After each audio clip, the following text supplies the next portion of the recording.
You're listening to Honey, We Made a Disney Podcast. Two friends since a bicycle was the ultimate independence, now guides on your nostalgic tour of Disney history, one magical film at a time. I'm Eddie Ferguson. And I'm JB Waggoner. And on today's episode, we design our own tree houses with epic home theater systems as we review Swiss Family Robinson. So fasten that safety restraint and pull up on the yellow strap. It's time to open the vault. Cue that Disney-ous sound effect.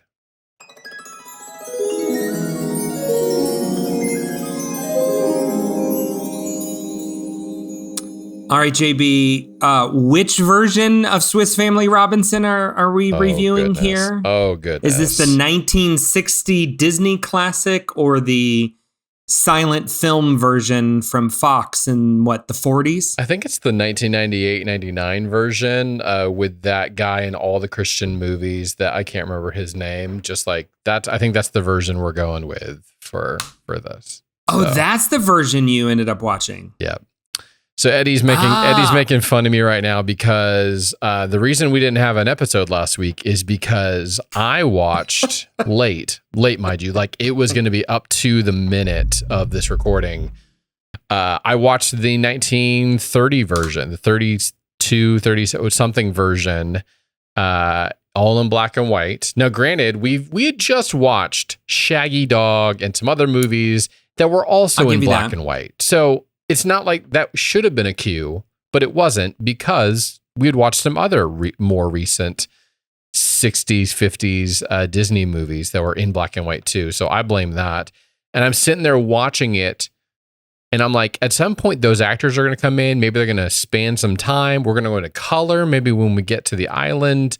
No, none of that happened. And somewhere along the line, I realized I don't think I'm watching the right thing. And then I realized it too late. And then we had to cancel because I had nothing. I was going to be reviewing a whole nother film. So how similar, now that you have watched the first 30 minutes, how similar are they? Well, let me just say this. I watched about 30 minutes, 20 to 30 minutes. Mm-hmm. And by the time I realized it was done, like I was in the wrong movie, that is the point where the 1960s movie starts. Like none of the prelude of like their time in England, I believe, London or whatever, before they leave, deciding to make it. They've got a montage of like how awful. You would think that London was like Pleasure Island from Pinocchio and Everybody's a Donkey, that level of carnage and stuff. And we have to get out of here. They set up the three kids. They're awful children that of course you'd want to get your kids out of that world if they were turning out like that. The whole back and forth, the wife's got a Christmas party. It's intense. Like this whole, even though it just happens in their home, all of this is before the storm comes. And somewhere in the storm, I went, I don't think this is the movie. And that's where this movie just jumps you straight into. Jumps right in. And I guess that's also where the book jumps you in at too, which is a much better intro for this film. Is just, let's just get you. It's great. I love when they just cut you straight to a family in a shipwreck and they get to the island. You're already there. We don't need all the setup, all that stuff. But yeah, Eddie, I believe I watched the right film because I remembered this film. I don't know. Did you watch this film a lot as a kid? I feel like this would have been a regular watch for you, like on the Mount Rushmore of Eddie films. Yes. Simply put, yes. I don't know how many times I've seen this movie. It has been innumerable. So this film was funny for me because one, just looking at the cover, I didn't recognize it from my childhood. Like I obviously, because I tried watching it and I didn't realize I was watching the wrong film. But it was funny. This movie was like a constant deja vu for me. I knew the next scene, I knew the next gimmick, I knew the next whatever. And it's funny because I don't remember owning the movie, so I don't know if it was like my grandparents had it, we watched it a lot, or we did really own it. I should probably like text my family members, my brother and sisters right now and find out, did we actually own this film? Because I knew this scene, every moment, all the gimmicks, all like even the mom, I'm like, she's gonna fall in the water or something. Yep, and she falls in the water. So it was a weird, odd. It was like deja vu, seeing everything, even though I couldn't remember everything. So it must have been like my youngest days, like watching this over and over again. It just imprinted my brain. But but you can't remember the last time you've watched this movie. Oh no, I cannot remember the last time I watched it. Oh, okay. I mean, this is probably an every 12 to 18 months watch in the Ferguson household. Easily. Yeah. Grew up on it. A staple of family movie night. Yeah. I just can't. I'll even go as far as to say most trips, I'm going to jump ahead here, okay, to its representation in the parks. Most trips to Disney World, we walk through the Swiss Family Treehouse, even though that is like, nobody does that anymore, right? Like everybody skips the treehouse. We walk through it almost every single time. Because it's now been changed. I know Disneyland has... Disneyland changed. Disney Tarzan. World has always stayed Swiss Family Robinson. So like when Disneyland switched to Tarzan, which I'm a fan of, you know my love for Tarzan. Disney World always stayed Swiss Family Robinson. But yeah, like we walk through it every single time because we love this movie so much. Just kind of the full adventure, the inventiveness of it all. That's why I put in the treehouse, the intro about the treehouse, because that's always been like one aspect of this film that if I could, I would live in the Swiss Family treehouse. Let's just talk about, to kind of set it, we're in the treehouse world. Like what I really love about this film is that is a key decision they made before making this film. They had two choices. It was shoot this on a back lot, create a world immersive experience, but they'd have to hide it all in there, do a lot of tricks, or just go to an actual island and film all of this with crazy terrain and crazy situations and live in the elements. And that's what they did. They actually went and they shot this in Tobago, pulled in their crew of like 1,000 people, imported 500 animals there, and they just literally lived in this world for months to film this movie. And in fact, they got back and they realized all the voice recording that they did was completely unusable. It was that chaotic and just like constant noise and overriding stuff. And they then had to spend 28 days afterwards re-recording all the audio from this. Every word of dialogue was in a booth because of how bad it was. And yet it was totally the right decision. This movie is there's not a lot of movies like it where it's just so immersive. I know Disney loves that word immersive. So much fun and joy from just all of these just random scenarios. And it sounds like they completely departed from the book a lot of times, just to like, what would also be fun to do in a treehouse and in these people on the ground and in these rivers and lakes and other things like that. I think you have touched on probably what is most unique about this movie up to this point in Disney, and probably what captures the audience's attention so much is the location, how much the location is brought into this. I'm just kind of quickly glancing back over the movies that we've reviewed up to this point, about 25. outside of like, one of your favorites, the African lion, the only other that comes close to kind of location based filming would be like a Davy Crockett. 20,000 Leagues Under the Sea, mostly done on sound stages and stuff like that. Has a little bit. Except for the ocean floor. Sure. But you know what I mean? Like, I feel like this is, again, another... the history of Disney movies is them arriving at these culmination moments. And this feels like one of those movies for me where they have gotten really good at the live action movies. They've made a couple of really good ones. They're getting really good at these nature documentaries and live on the, location based filming. They've tested it a little bit here, Davy Crockett, a little bit with 20,000 Leagues. This feels like everything just kind of coming together and synchronizing well and telling a really good story and a really adventurous location, which just furthers the story, even more. So again, I think this is another one of those step forwards for Disney filmmaking in general.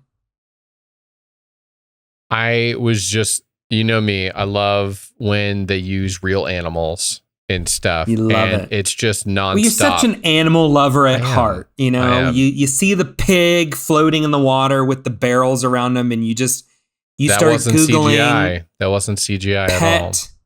Pig adoptions. Pua. I know that's how what do I your get search Pua history for said. myself? Is really what I'm. And it's true though. Like nowadays, we just see most animal stuff done CGI, and it's just totally different when you see it live in picture on film. It's pretty incredible. Like those dogs really did attack that lion.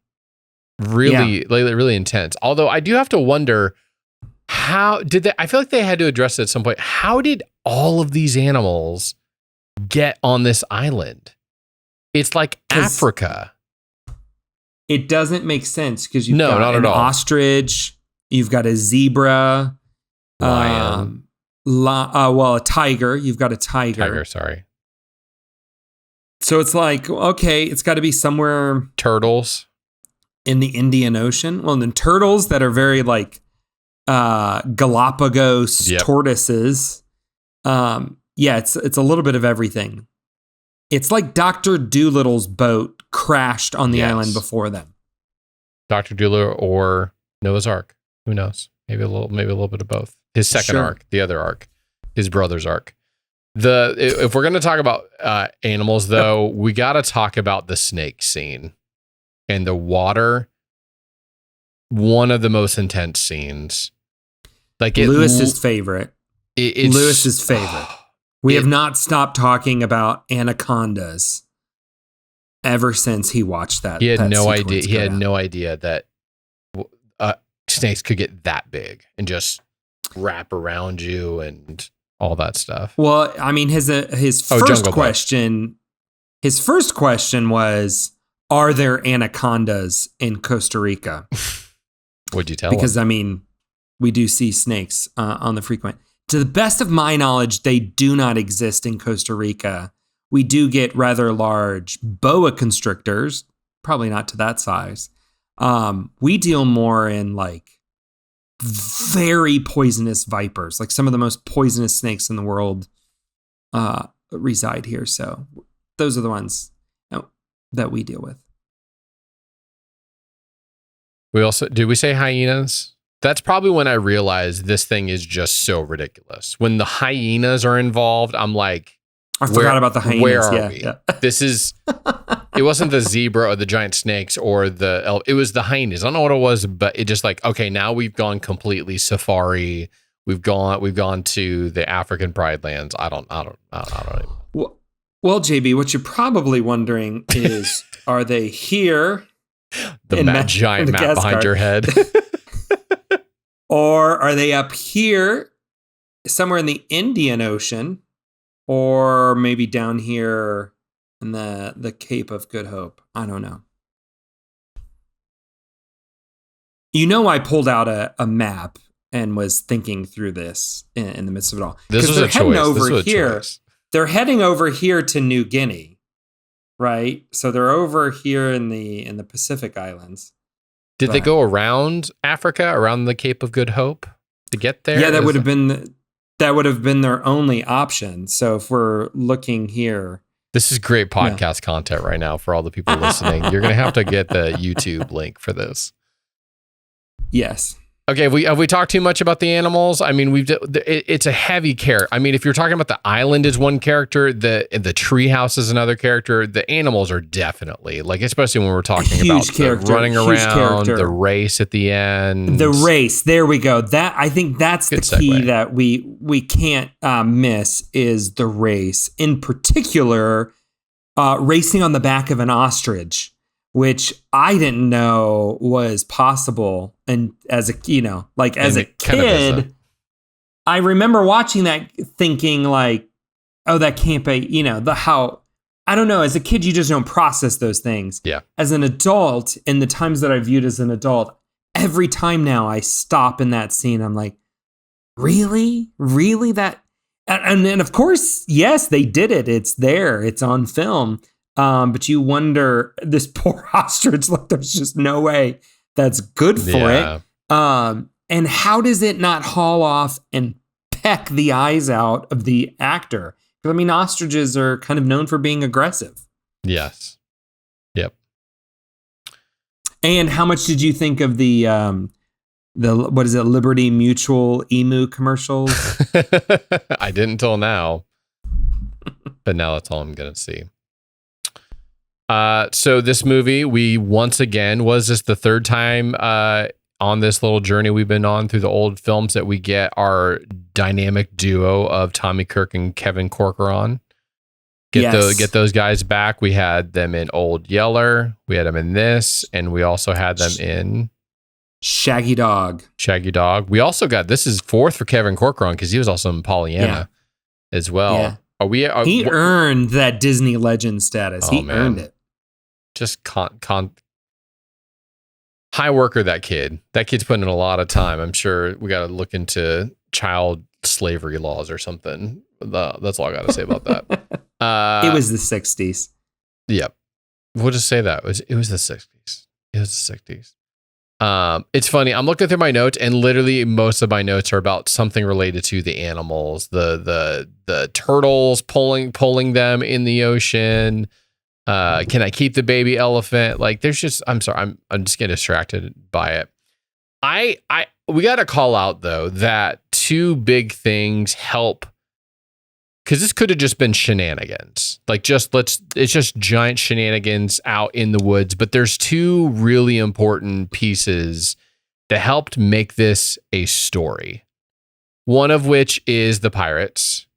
You get a constant villain kind of lurking in the shadows, and it leads to this climactic moment that kind of like pushes the ball forward a little bit. And connected to that is Birdie, or Roberta.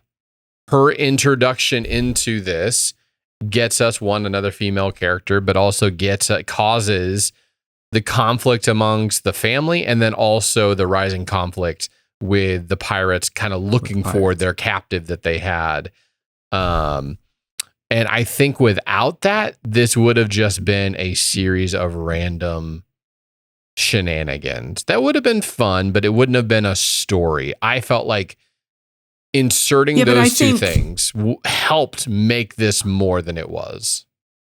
I would agree. I think they propel the drama forward very much so. That being said, I think this movie has a really solid 3-act structure, right? You have the first act of them establishing themselves on the island. Survival. With survival. And it kind of culminates in the treehouse, building it. Yep. Well, and even like the reveal and just kind of the mom. It's cool how they did that and everything. Yeah. Like solid first act in that. I think the movie can't just be about that, right? Yep. Well, then you move from establishing to exploration. Okay, well, if we're gonna live on this island, we've got to know what it is. And so the two oldest set out on this, and of course the discovery of Roberta, the pirates. That's such a key moment, right? Like that escalates the drama. Oh no, this is now the second time that we've seen the pirates.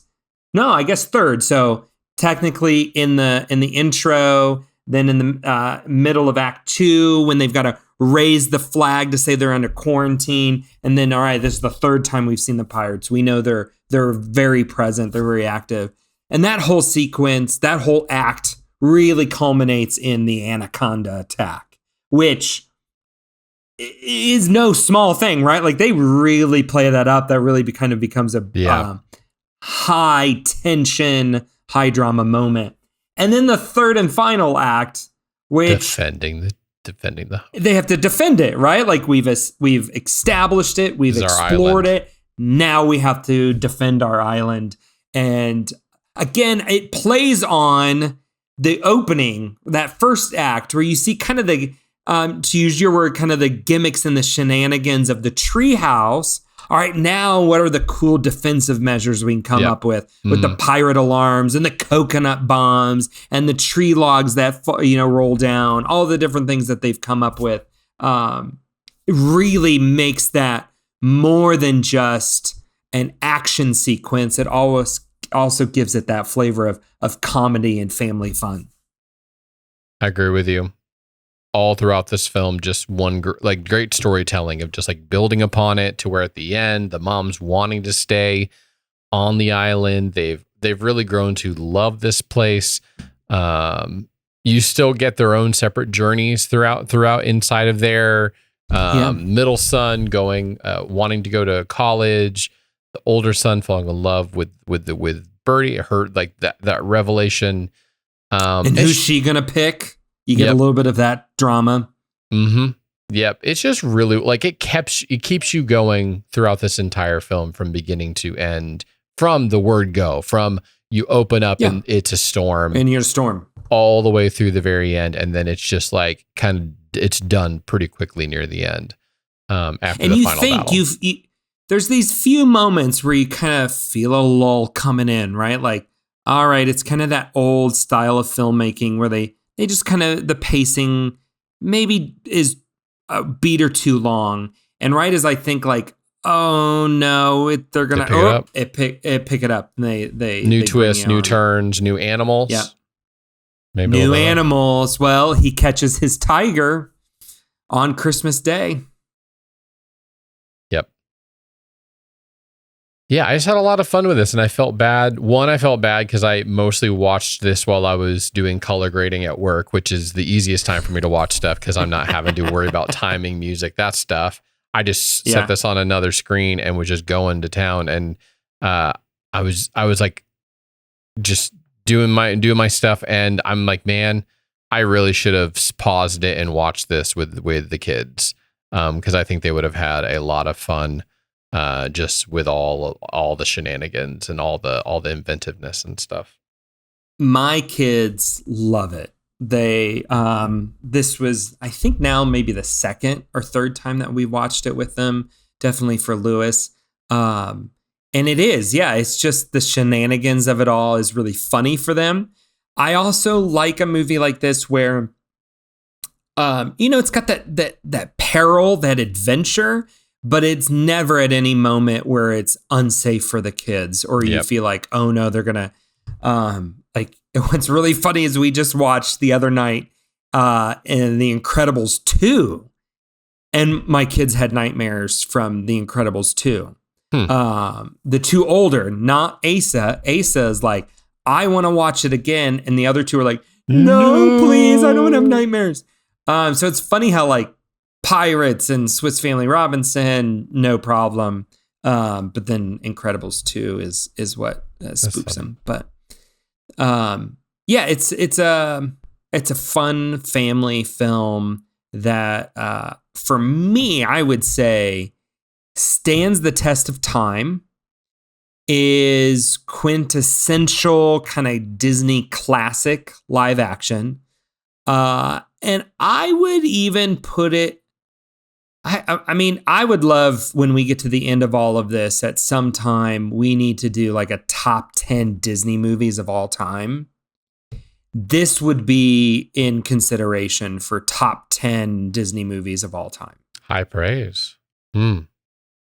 Interesting. Like when it comes to, especially if we were talking live action, no doubt, no question about it.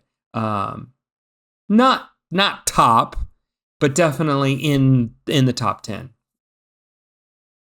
So I'm not sure if this is still happening, but some of the information I found out is that they've been working on turning this into a Disney Plus production, helmed by Crazy Rich Asians director, as well as the Wicked director, John Chu. But I don't know that it's still happening, because I just listened to a interview with him, and he said he hadn't done any digital shows yet, any streaming shows. So I'm not sure, that might not still be happening. That was 2020 when they kind of launched it. It's been 4 years. I'm not sure that it's still happening, but there was some talk about it being a Disney Plus show, and this really would work on Disney Plus. Like, just think of like a shenanigans of the week kind of episodes. Like, this would be perfect for that. It would be great episodically, right? Like wherever, if it's on Disney Plus, ABC, or wherever they want it to land, it just kind of inclines itself to, what's the long term, I would love to see like a post, don't retell the movie, kind of almost do after, and kind of see what it looks like. It's kind of like a classic family Lost edition. I mean, you can't go wrong with a desert island story. Just, it's got so much opportunity. Desert or deserted? Deserted island. Yep. Or dessert. I already had dessert, so I'm good. I don't need it tonight. I have a Tootsie Roll. That's for later. The Tootsie Roll. Any last thoughts you have to summarize your feelings about this film? I want more movies like this. Like, this is, to me, this could be Disney bread and butter. Like, just give me some. Here, I'll go as far as to make this connection.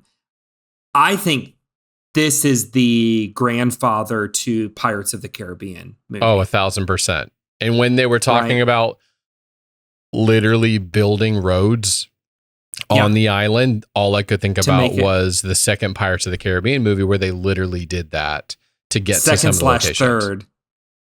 And for those of you who aren't well versed in the storied history of JB and I's friendship, at one moment, I don't even remember when this was. I mean, we spent like a whole day watching the behind the scenes features of the second and third Pirates of the Caribbean movie. Yep. And honestly, jaw dropped, like, they did to get that one scene. This they were doing this 50 years before that. Right. So, I mean, I think you can look at it as the grandfather to Pirates, both from a production standpoint, but then also on location, just like the links in which they went to capture it, and then the story wise, right? Like it captures a lot of the same essence of the same energy. Yes, you've got pirates in the peril of all of that, but there's this inventiveness of adventure.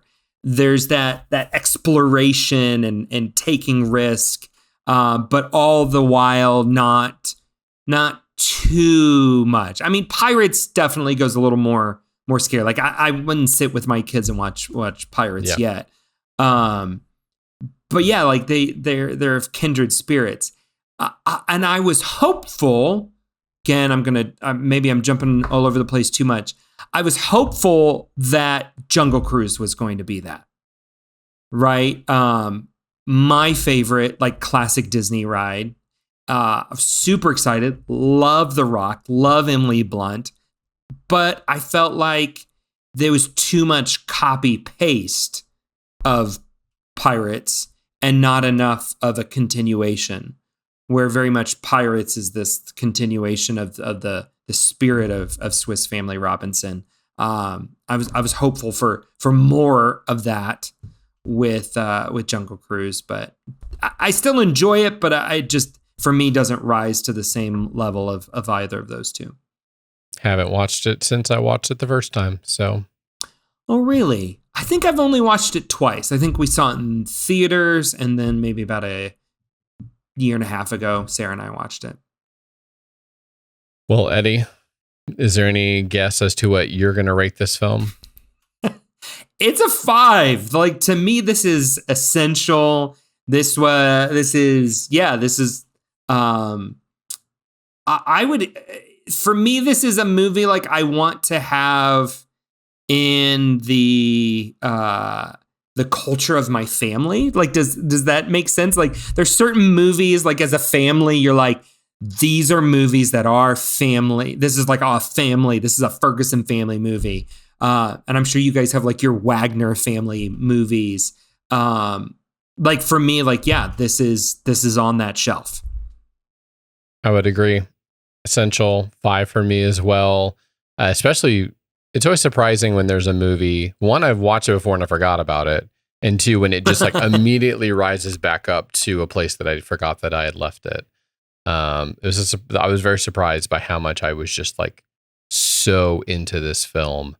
And now I'm hopefully next year when we go on our Disney trip that I'll get to go revisit it in person. Hopefully get to go. Maybe next year. Very, very cool to get to walk through the treehouse. I hope they don't touch it.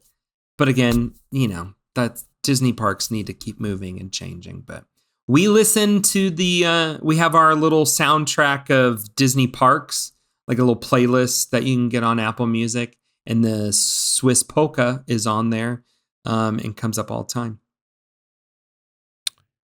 Okay. So now that you're filled up on nostalgia, let's talk about some new late breaking Disney news. And Eddie, we had 2 trailers drop very recently, which is always fun. It's always great when we get brand new trailers. We'll still break down like when we get other trailers that dig a little bit deeper, but there was so much to hear with these first ones. So first off, let's talk about the first one that dropped, which was Agatha All Along, the Disney show we didn't know we needed. And I'm not gonna lie, I'm still pretty excited to see it. At least I was excited for the show, even though I'm like, I don't know who asked for this, but I think I'm that audience. I think me and my wife are those people that wanted this. What about you? Yeah, I think she stole.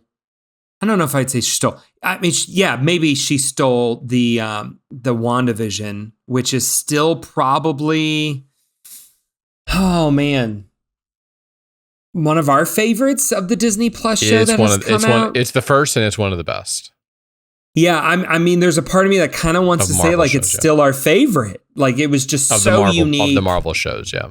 Yeah, I'm thinking through Loki, and I think like overall Loki may inch it out a little bit, but like WandaVision was just so inventive and creative, and I think we've talked about that. Like we ignore the Doctor Strange movie just because of we prefer what happened in WandaVision. When we finished this trailer, Sarah and I immediately went back and rewatched Agatha All Along, the song from WandaVision, which then triggers you like, oh yeah, they did a different theme song for each episode. All right, we got to go back and rewatch all of those.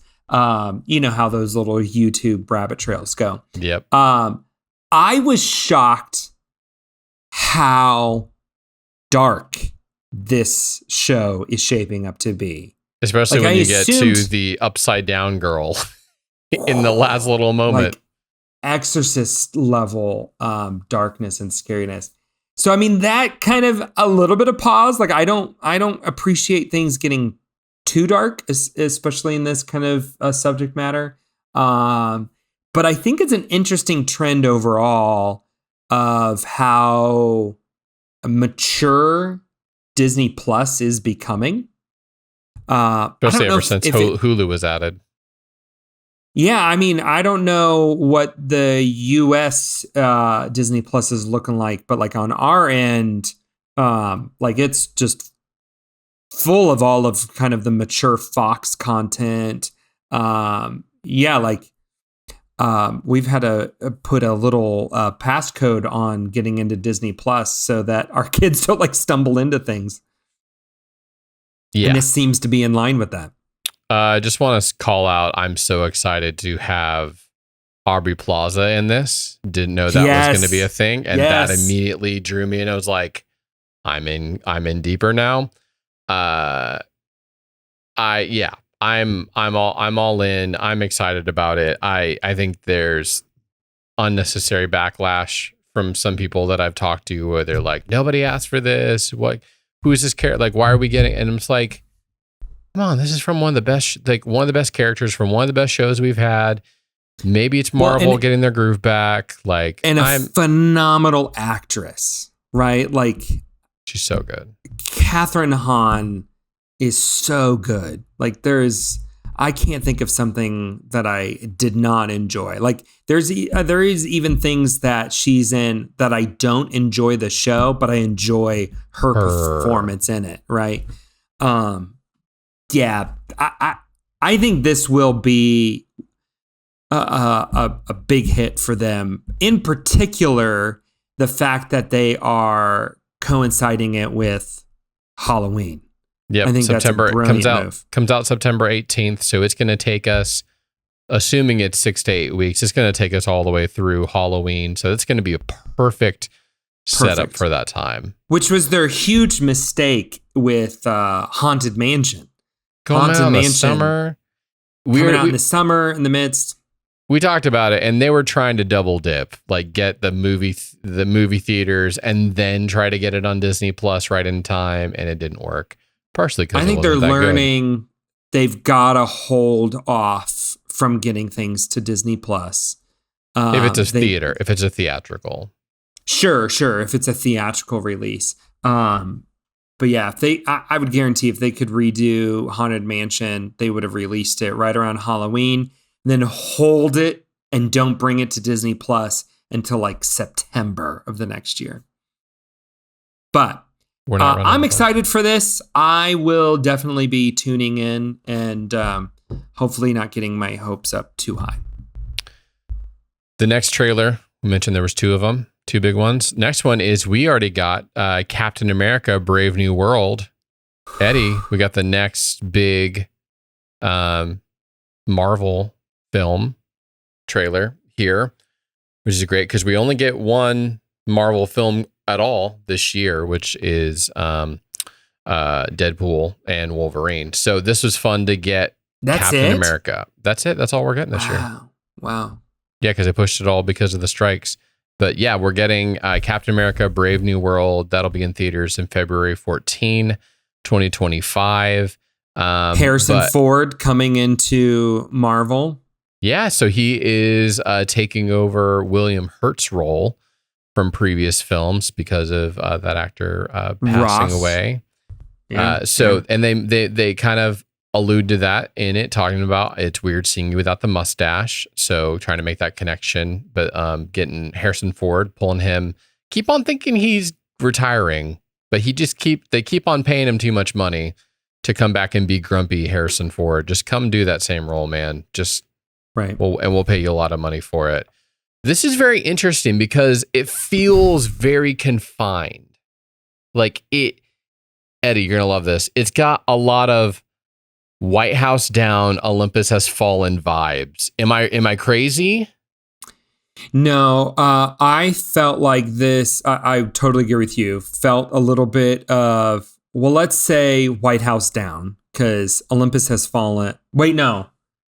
I'm confused. Which one is the one with Channing Tatum? White House down is Channing Tatum. Gerard Butler is Olympus Has Fallen. It's confusing because they came out at the same time. Hollywood loves to do that. But White House Down is your guy.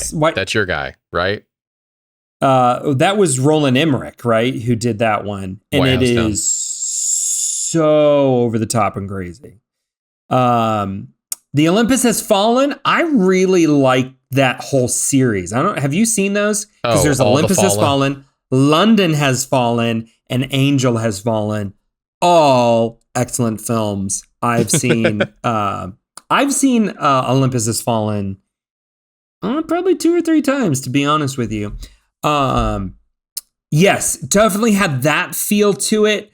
I felt like this was a good successor to The Winter Soldier, which I think you and I both would be in agreement is one of the best. Like it feels like Winter Soldier. Is that what you're saying? It's got a lot of the same tone and feel to it, at least from a trailer. That Winter Soldier kind of feel to it. I'd agree. It feels very. Yeah, it's all very and even just the way they did the graphics and the typography for like the text on screen, a lot of those same vibes. So apparently this movie actually had to go back and do like several $1 million worth of rewrites. I heard like maybe like $15 million to rewrite, reshoot, because it did so poor testing wise. That's kind of the rumors kind of swirling around this movie, that they had to just redo it. This is obviously the successor to Falcon and the Winter Soldier, coming off of that. So a lot of us have to brush up on our history from that show. What was it, 3 years ago now that show came out in 2021? I don't remember a lot of what happened in that, so I'm going to need to go back and rewatch some of it. When is this due to release? When is this due February to hit theaters? 2025, February 14th. Okay. This coming February. Yeah, I find this to be interesting. There is something inherently political about all of the Captain America storylines. Definitely how the MCU has taken them. And it'll be, I think it's a smart move that it's not coming out this year. I think Americans are getting plenty enough carnage political, in the White House.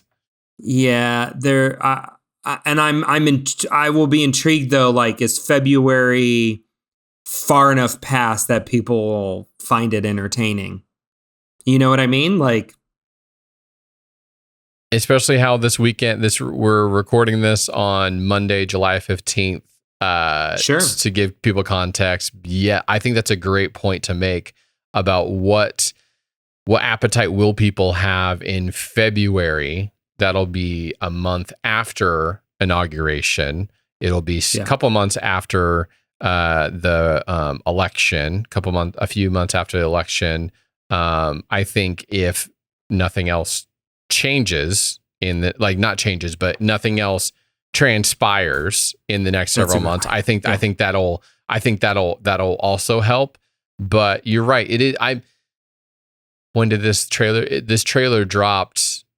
Friday? Thursday or Friday. Yeah. Thursday or Friday, right before a lot of this stuff happened. Probably why I forgot that this trailer had dropped, because we were just refreshing the news and everything like that.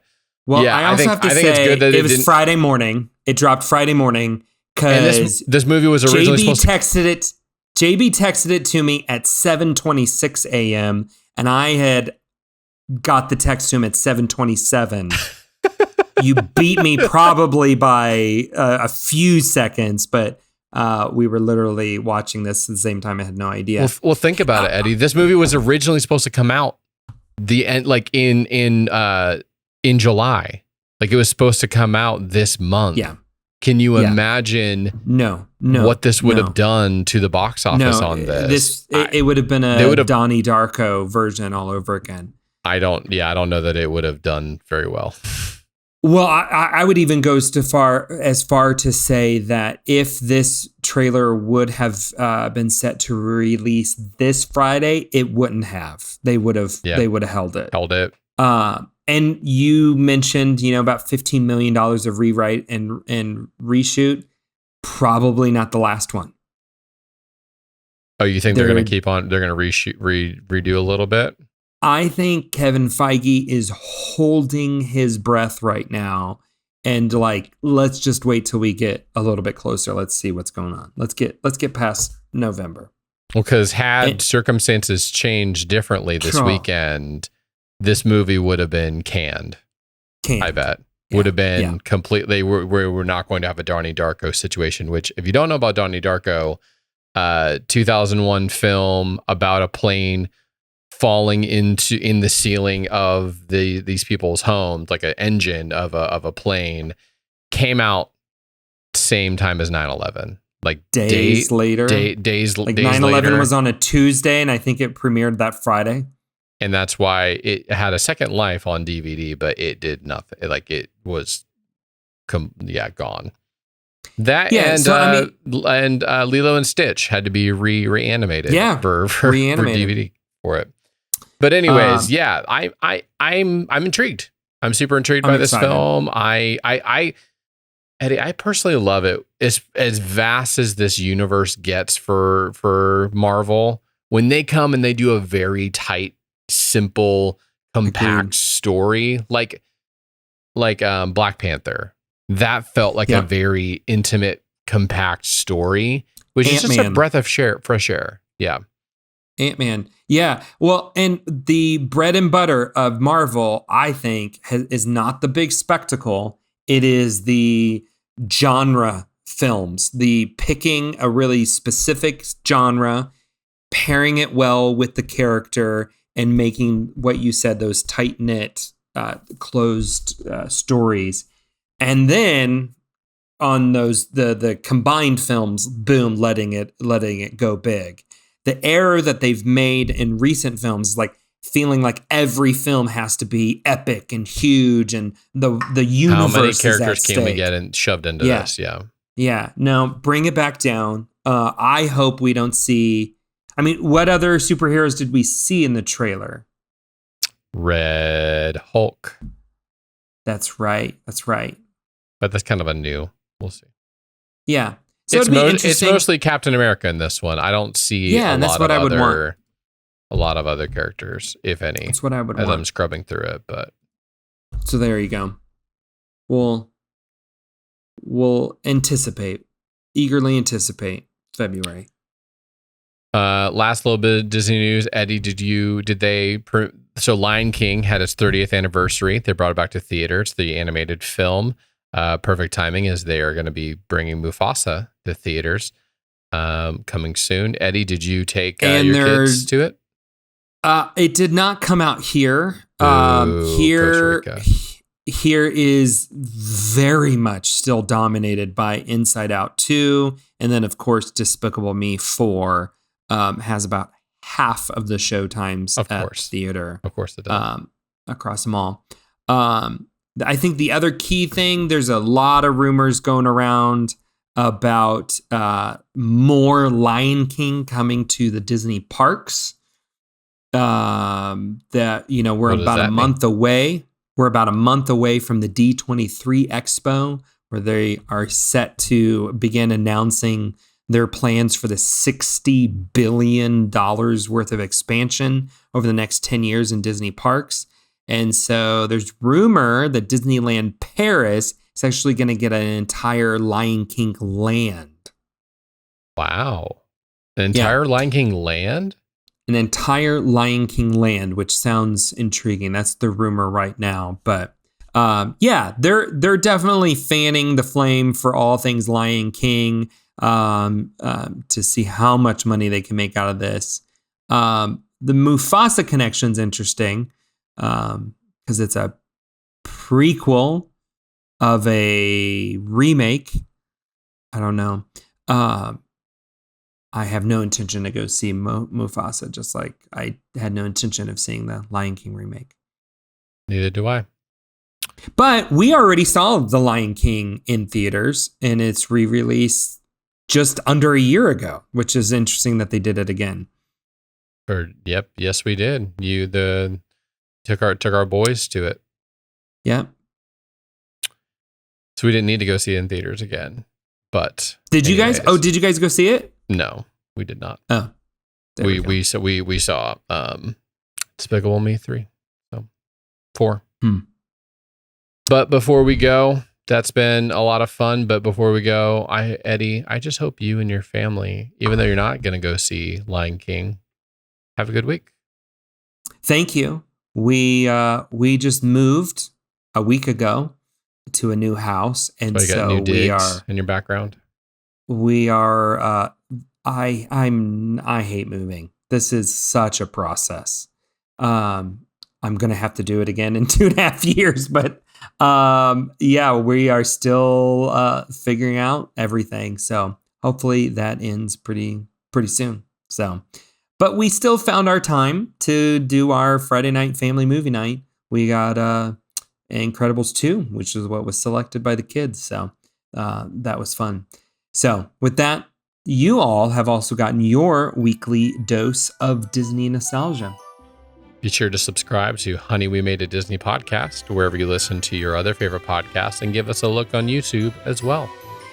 While you're there, please like or give us a 5-star review and share it with your best friend. You can also check us out at honeywemade.com, where you can see all of our nostalgic reviews of other Disney movies. Tune in next week as we review 101 Dalmatians. Thank you for listening, and remember, the world is full of nice, ordinary little people who live in nice, ordinary little houses on the ground.